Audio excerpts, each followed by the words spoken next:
Welcome back to the interview area. We are joined by world number one, Scottie Scheffler. Scottie, a lot has transpired over the last 48 hours. Just talk us through kind of getting here and what your prep has been like. Yeah, we finished up in Columbus on Sunday, and then did all the stuff afterwards, and flew in. Ended up having to fly into Fayetteville, I think, and drive an hour over here, and made it in pretty late Sunday night, and then came out yesterday afternoon, did some chipping and putting out on the golf course, and today I played the back nine. Tomorrow I'll play the front, and then Thursday will be the tournament. Overall reaction to the course from today? Yeah, course is great. I mean, in good shape. I think the areas around the green are extremely difficult to play out of. I think the golf course is going to play pretty tough this week, but it'll be a fun test. I think the golf course is great. I mean, it's extremely challenging. I don't really think they have to do too much to trick it up with the way the greens are if they want the scores to be high, and so it should be a good test and a fun week. Perfect. We'll go here on the left. Brian? So you were out with Scottie, or you and Teddy were out yesterday, chipping and putting mostly. What are your thoughts about your plays around the greens and what you might be using and that kind of thing? Well, I mean, a lot of the areas around the greens here are quite different, and a lot of it depends on the lies that you get. It's grainy Bermuda, and so if you get a good lie, you can be a little bit more creative with what you want to do. But if you have an iffy into the grain lie, it's you're a bit limited in what you can do around the green. And so really it depends on the lie, and then it depends how big of a slope there is that you're trying to get it back up onto the green. And a lot of it I think is going to be missing in the right spots, but there's certain holes out here where there isn't really a great miss. You just got to step up there and hit a great shot. We're going to hear to Todd on the right. Scottie, you have improved with your putting this year. Can you describe what was going on as you stood over a putt in your head, what you were thinking about before you started working with Phil, and what you think about now as you stand over the ball? I mean, going now, I'm trying to get as visual as I can with what I'm trying to do. And, before I use the line on my ball, and so sometimes I'd be trying to match up the line on the back of the putter with the line on the ball. And, I mean, at times I'd almost get a bit confused. And nowadays I feel like I'm getting much more visual with what I'm trying to do, and, seeing kind of what I want the putt to do versus maybe playing a little bit of a guessing game before. And so I'm just putting the ball down and lining it up where I feel like it should be lined up, and then hitting the putt. Back left, Doug. Was Chambers or Oakmont your first Open? Oakmont. What of all the Opens you've played, what's the biggest lesson you've learned? What's up? About the Open. About the U.S. Open? Yes. Not the British. Well,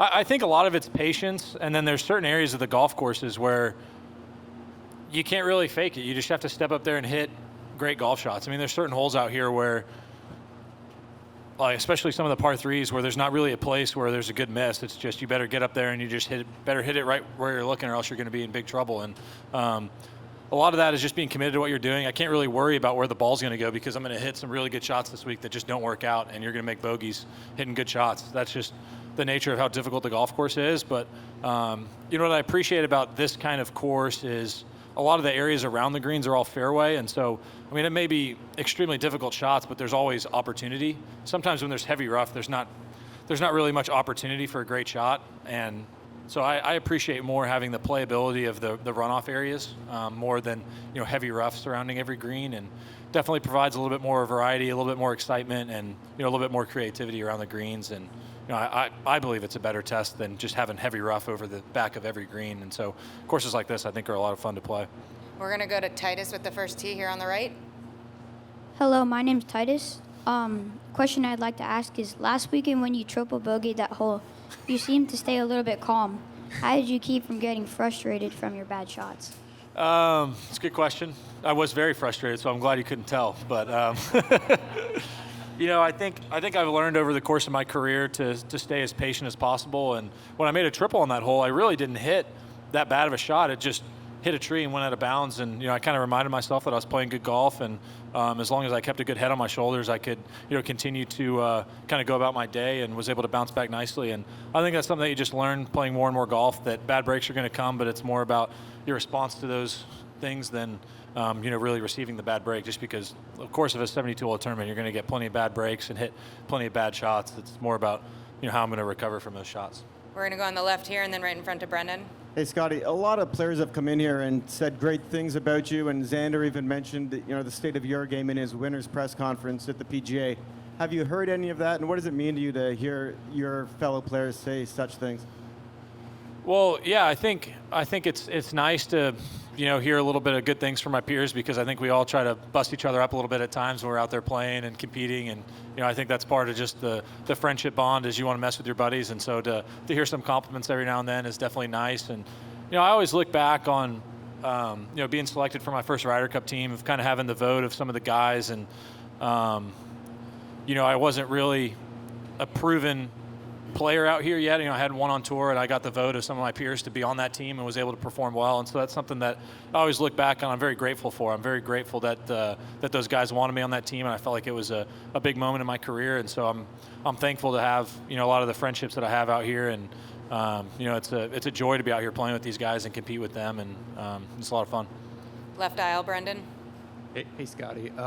When we think of coaches out here, I think many of us think of technical stuff and the swing and whatnot. But can you speak to what Randy gives you in terms of course strategy and kind of your actual plan, almost like X's and O's kind of? Like X's and O's stuff? In terms of like the actual course and your plan of attack as opposed to your swing. I think as far as the actual course goes, a lot of that falls on Teddy. As far as Randy goes, Randy's back there kind of making sure that I'm working on the proper things going into the event, and he's not one really to overthink things, and he knows when to step in and when to kind of just let me go.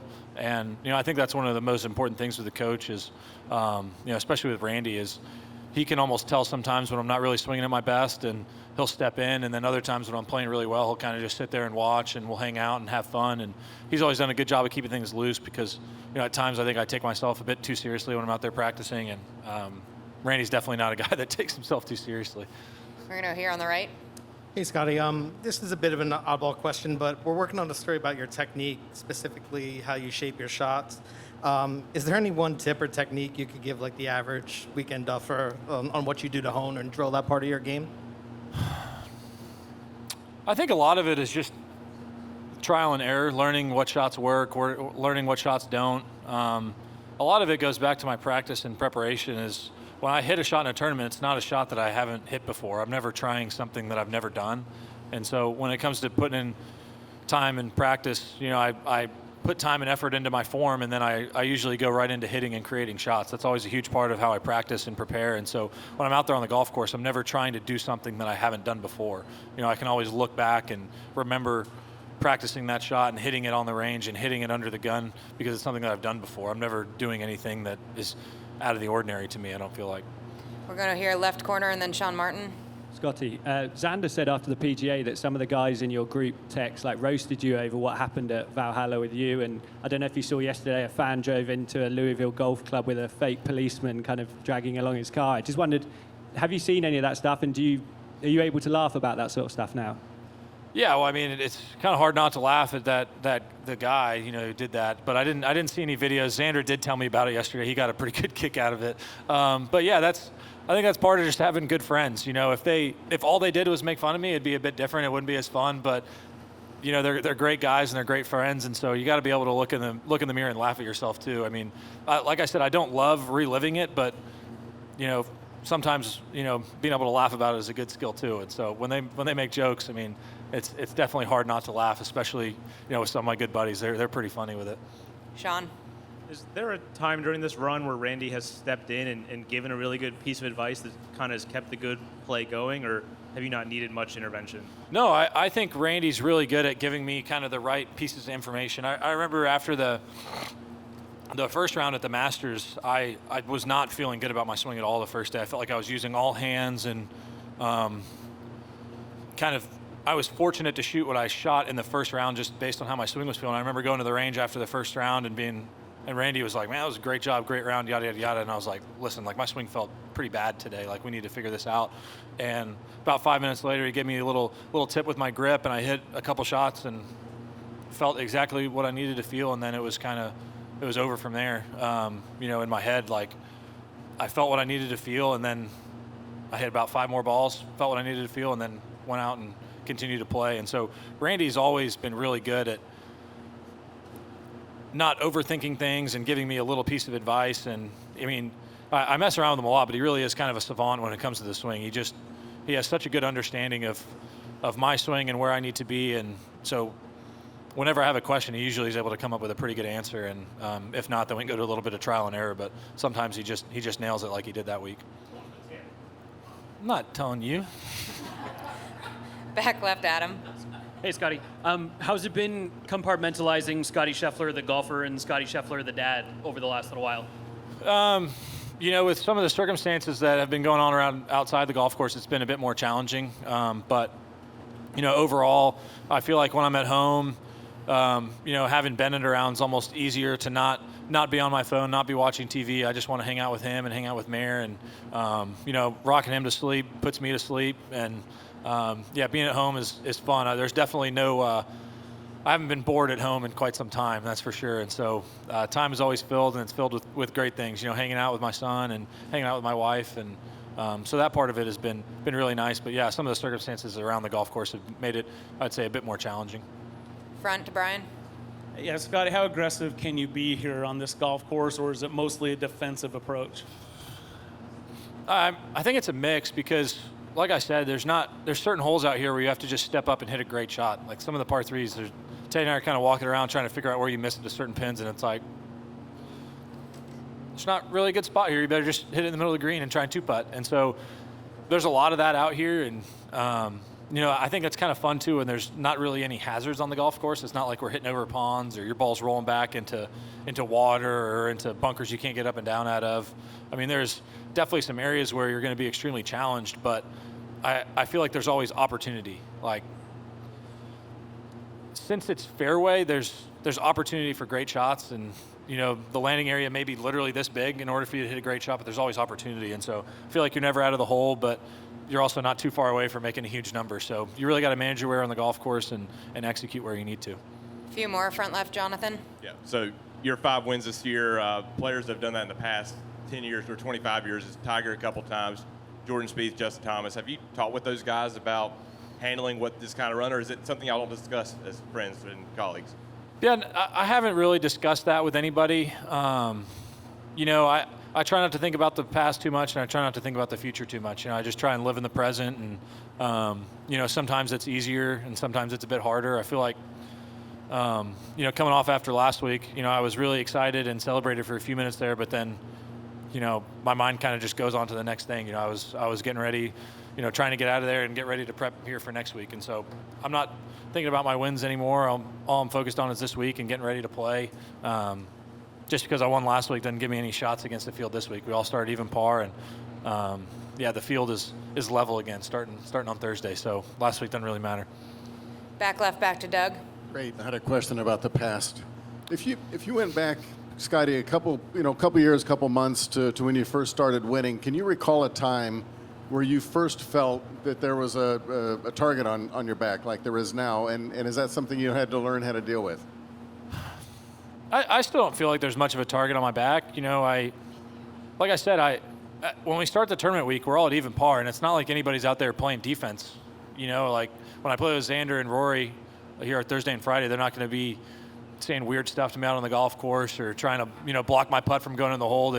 We all kind of got to go out there and play our game, and so I mean, as far as a target on my back, even if there's not really much that we can do in the game of golf. Most of it is against the golf course and playing against yourself. So target on my back I don't really feel it, and then I don't really think about it much, but yeah. 2 more, center aisle, and then Amelia. Scottie, just wondering, how does it feel to be by far the best golfer in the world? I guess it's kind of going to be the same answer as the last one. I try not to think about the past. I try not to think about the future. I try to live in the present. That's how I've always been. I try to be present where I am. When I'm at home, I try to be the best husband and father I can be. And when I'm out here, I'm trying to be the best golfer that I can be. And, I try to give my best to each and everything that I do. And whether that's working out in the gym, practicing out here, getting ready for a tournament, practicing at home, or spending time at home with my friends and family. I try not to overthink things. I try to just live one moment at a time and soak it all up because, you never really know how long it's going to last, and just try and soak up the good times when you can, and fight through the bad. Last question on the right, Amelia. Scottie, in hindsight, it can be easier to talk about how important patience is on a difficult golf course, but when you're in the tournament mode, in the setting, what is the inner dialogue when a shot doesn't go your way or you hit a shot and it rolls off? What are you telling yourself to try and reset for the next shot? Yeah, I think that's a really good question, because a lot of the stuff that we all talk about is much easier said than done. It's very easy to step up there and say, hey, just be committed to your shot, but it's a lot more difficult when you're just bogeyed the first 2 holes and you're sitting there with a 9-iron and you're playing 30 feet away from a pin, and it's a pin you can't attack, but it's a 9-iron. You're like, oh, I can get one back here, and you try and force it, and then all of a sudden things just get out of hand. And so I always try to remind myself of just being committed to what I can control, and I'm not worried about the results out there. I try to do my best to execute the shot, and like I said, over the course of a 72-hole tournament, I'm going to get plenty of good breaks and plenty of bad ones, and it's all about responding to the bad and kind of rolling with the good, and doing my best to just control what I can control and execute. Appreciate it, Scottie. Best of luck this week. All right, thanks, y'all.